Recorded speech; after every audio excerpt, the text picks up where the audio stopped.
Peace, everyone.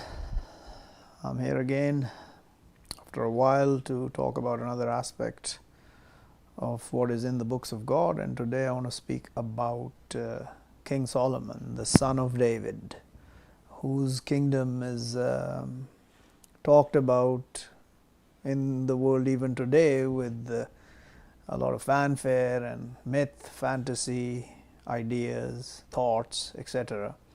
And I'm going to look into the Quran and see what it says about King Solomon. And I would say that the fantasies are way too short and do not really define the kingdom of Solomon the way it should be. It's far greater than any fantasy that we are told today.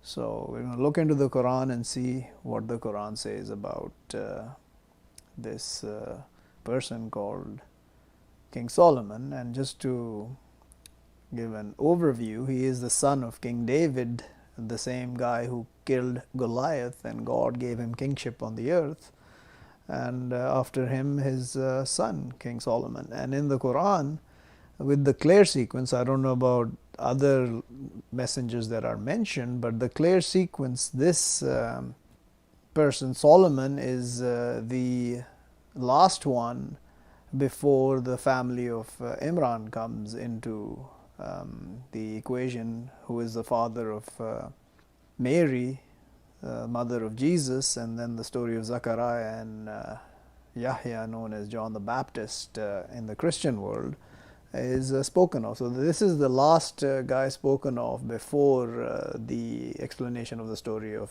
Jesus in the Quran. There may be others in between, but it is not very clear in the Quran where they stack up. But this is absolutely clear.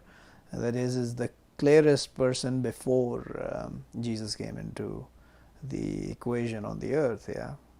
So let's look at what the Quran says about Solomon. So the first place is in chapter 2. And when comes to them a messenger from within God confirming to what with them, push away a group from those, they brought the book of God, behind their backs, like surely they know. And they follow what read the Satans over kingdom of Solomon, and not rejected Solomon, but surely the Satans they rejected. They taught the mankind the magic, and what sent down over the two angels with Babel, Harut and Marut. And not they both taught from anyone, till they both said, surely what we a trial, so don't you reject. But they taught from them both what it makes separation with it between the one and his spouse, and not they with wronging with it from anyone except with will of God. And they taught what it wrongs them, and not it benefits them. And already they know to one purchasing it, not to him in the hereafter from creation, and to be evil what they sell with it their souls, if they were they knowing. So today on the earth we've got these morons called Illuminati, Freemasons, 322, the Shriners. I mean, there are so many secret societies. They are all involved in one way or another with this magic that was taught to the Satans, and they taught it to mankind, that was brought down on the kingdom of Solomon. So these two angels came down fundamentally to establish the kingdom of Solomon, who God gave basically carte blanche authority on the earth. Solomon had absolute authority to do whatever he wanted on the earth. No question would be asked of him. And the Satans worked for him. We'll look into it later. So, that's what happened in his kingdom. So you understand, Satan's, people don't believe, oh, Satan doesn't exist. No, it's not just one Satan. There's a bunch of Satans from the mankind and the demon kind that are clearly existing on the earth and have existed from the beginning. And the chief Satan, called Iblis, and some people call him Lucifer, devil, serpent, I don't know, there are other names for him, but the most common name used is Satan.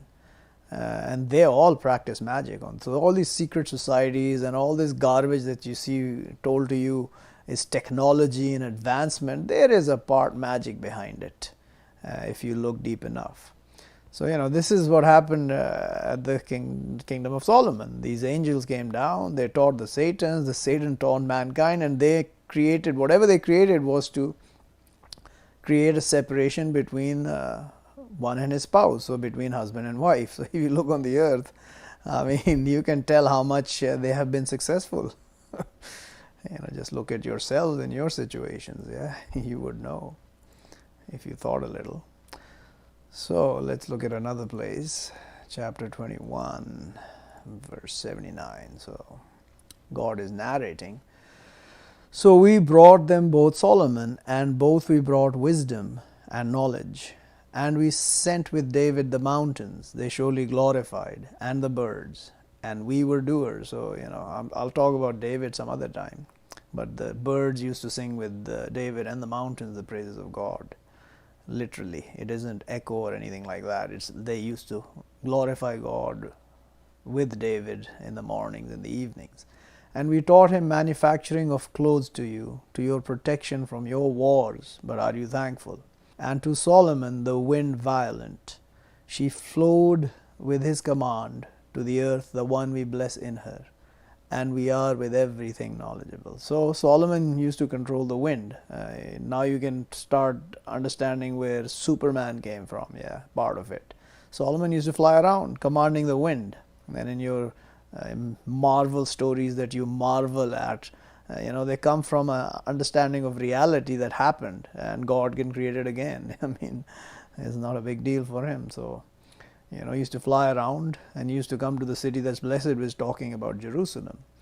And from the Satans, those they dived to him, and they did deeds other than that. And we were to them guarding. So the Satans worked for Solomon. So you understand the power on the earth was all Solomon's when Solomon was here, after God gave him the authority. So let's go to another spot. This is the story of the Queen of Sheba. Between her and Solomon, what occurred. So now Solomon's been established at this point in the earth. Obviously, you'll see through what is being said. So let's see where it starts from. Okay, so and already we brought David and Solomon knowledge, and they both said the praise to God, the one who graced us over most from his servants, the believing. So these two guys were graced above most of us, not just the mankind, but all the believing servants like me. They're far higher grace than most of the believing servants. Yeah. And inherited Solomon David, and he said, O you the mankind, we taught speech of the birds, and we brought from everything. Surely this to be the grace, the clear. So they could speak to the birds, yeah. Anybody told you that before? And gathered to Solomon his forces from the demons, and the men, and the birds, but they marched. So everybody was under the control of Solomon who has any power on the earth. The birds, the demons, the men, the Satans, and others, and the two angels, Harut and Marut. They were under the control of Solomon. They did whatever he wanted in his kingdom, as you will see as we go along. Till when they came over valley of the ants, said the ants, O you, the ants, enter your residences. Not they surely stomp you, Solomon, and his forces, and they not they perceive. But amused, smiled from their saying. And he said, so he understands the ants as well. So you can basically figure out that Solomon could understand the speech of fundamentally every living creature on the earth. Yeah, he could speak to all the creatures on the earth. Now you can understand all your movies and fantasy that you create comes from reality. The reality that you cannot do anymore, but you can speak about and make stories and wow the mankind. So this is what Solomon said when he smiled and looked at what they were saying. The ants, my Lord, give me ability that I thank your favor, which you favored over me and my two parents, and that I do righteousness, you like it, and admit me with your mercy in your servants, the righteous. So this is him turning to God and thanking him for all he's given. Just look at what he's been given, everything you've been told here in these few verses. He has control over literally the whole earth, whatever he wants to do. And missed the bird, but he said, what to me not I see the hudhud, or is from the absence. So now to God he is humble. And now he turns his bird who's called Hudhud, a bird called Hudhud. He can't see him. So he says, where is he? To my surely punishing him punishment severe, or to my surely killing him, or to his surely coming to me with authority clear. So he's mad. He's like, what the hell? So this is called, how do you call this personality? I mean, like, I would say bipolar, yeah? Every one of us is bipolar. You have to just look inside of you. But tarried other than far, but he said, I encompass with what not you encompass with it, and I come to you from Sheba with news sure. Surely I found a woman, she reigns over them, and she brought from everything, and to her a throne great. I found her and her people, they prostrating to the sun from other than God, and makes beautiful to them the Satan their deeds, but stops them over the path, so not they guided. Surely not they prostrate to God the One. He brings out the nothingness in the heavens and the earths, and He knows what you hide and what you announce. God, no God except He, Lord of the throne, the great. This is what the bird comes back and tells him, about right after he's about to kill him, or he brings him with authority. This is the authority he brings, that he's seen, and he's telling him, I encompass with what not you encompass with it. So, Solomon ain't God, obviously. He can't see this. The bird has to come and tell him. So he tells him, and then Solomon responds, soon we will see, are you truthful, or you are from the falsifier. So he's not totally assured that he's telling the truth. Go with my book this, but throw it to them. Then you turn over them, but see what they return. So he sends him with the book, the bird, and then he obviously drops it, and then she said, this is the Queen of Sheba, O you, the chiefs, surely I, thrown to me a book honorable, surely it from Solomon, and surely it, with name of God, the Almighty, the Merciful, surely don't you be high over me, and come to me Muslims, i.e. submitting. So he's telling them, don't be high over me, and come to me submitting. She said, O you the chiefs, counsel me in my command, not I am cutting command till you witness. They said, so the chiefs answered the Queen of Sheba, we with force and with war severe, and the command to you, but look what you order. She said, surely the kings, when they enter city, they war her, and they make honorable keepers of her ignominious. And like that they do.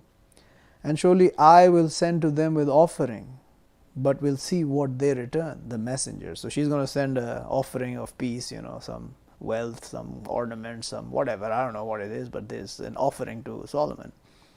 But when came to Solomon, he said, are you surely adding me with wealth? But what brought me God better from what brought you? But you with your offering, you be rejoicing. Return to them. But to us surely coming to them with forces, no facing to them with them, and to us surely taking them out from her ignominiously, and they lowly. So he's warning them, go back, and we're going to send forces, you will not be able to stand against them, and you'll be kicked out of the city. Her is the city here. He said, O you the chiefs, which of you he will bring to me with her throne, before that they come to me Muslims. So now he's told them, get lost, so they've gone back, and he turns to his chiefs, and he asks them, who's going to bring her throne? So whatever her throne is, he wants it there, and he knows they're going to come. I mean, Solomon knows they're going to come to him, Muslims, submitting, and he wants his chiefs to bring that throne before they come. So the answer from his chiefs. So now one of the demons is one of his chiefs. Said Ifrit from the demons, I will bring you with it, before that you stand from your station. And surely I over it to be powerful, secure. So let's talk about the demons. I've been telling you about demons. They are extremely powerful compared to our physical abilities. Said the one, with him knowledge from the book. So he's told him that I'm going to bring it before you can stand from your station, wherever he's sitting. Before you can stand, I'll bring it. That's how fast I can bring her throne. Said the one with him knowledge from the book, I will bring you with it, before that it returns to you your glance. So who is this? The angel, obviously. Harut or Marut, in my understanding, and as clear as I can be. But when saw it placed with him, he said, so it's there, click, done. This is how God's angels work. You don't have a chance. We don't have a chance. Do you understand that? You and I don't have a chance when God's command comes. The angels are all around us. You cannot do anything except what God lets you and His angels let you. Then Solomon says, "This from grace of my Lord. Who is trying me? Do I thank or I reject? And any who thanks, but surely what he thanks to his soul. And any who rejects, but surely my Lord self-sufficient, honored. He said, Make weird to her her throne. We will see, is she guided, or she be from those not they guided." So now they made the throne, camouflage the throne. But when she came, was said, "Is this like your throne?" She said, "Like surely it. And we brought the knowledge from before it, and we are Muslims." So she came already submitting. And stopped her what she was, she serving from other than God. Surely she was from people rejecting. Was said to her, "Enter the platform." But when she saw it, she thought it a lake, and she uncovered over her skirt. He said, "Surely it a platform, covered from crystals." She said, "My Lord, surely I wronged my soul, and I submit with Solomon to God, Lord of the knowing." So this is the story of the Queen of Sheba. Yeah, people call her Sheba. There's no name mentioned for her. It's just she was Queen of Sheba. She controlled Sheba, and then she submitted basically to Solomon's command and to God with Solomon. We all submit to God in the end, and the beginning. That's how we submit. So let's see one more point here of Solomon and his escapades. 34. And to Solomon the wind, her morning a month, and her returning a month. And we flowed to him spring of the copper, and from the demons those they did in front of him with will of his Lord. And one he blurred from them over our command, we made him taste from punishment of the fire. So they were told they can't do anything except what Solomon tells them, and if they don't, they're going to be burnt fundamentally. They making to him what he wished from chambers and images and basins like the reservoirs and measured cauldrons. Do, family of David, thankfully, and few from my servants the thankful. But when we decided over him the death, not told them over his death except creatures of the earth ate his stick, but when fell down, made clear the demons, that if they were, they knowing the unseen, not would they have tarried in the punishment the lowly. So that's part of the kingdom of Solomon. Again, demons under his control. They kept doing whatever he told them, and he was dead on his stick until creatures came and ate his stick. And then when he fell down, they realized, oh, okay, we can now go. So ignominy upon ignominy, fundamentally. And we sent to David Solomon, blessed the servant. Surely he turned. Behold, turned over him with the evenings, the runners, the majestic. So, their horses or whatever creatures he had. But he said, surely I love of the good over remembrance of my Lord. So he's being like, turning away from remembrance of God. He likes those things. Till covered with the barrier.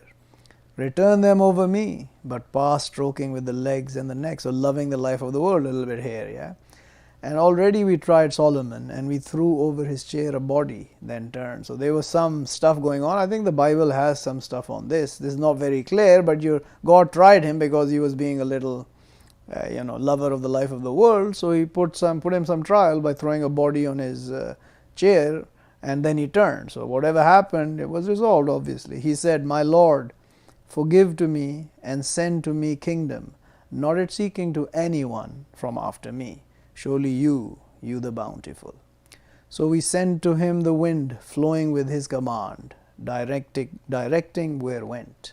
And the Satans, all constructors and divers, and others placed in the shackles. This our giving, but favor or stop without account, and surely to him with us to be closeness and good abode.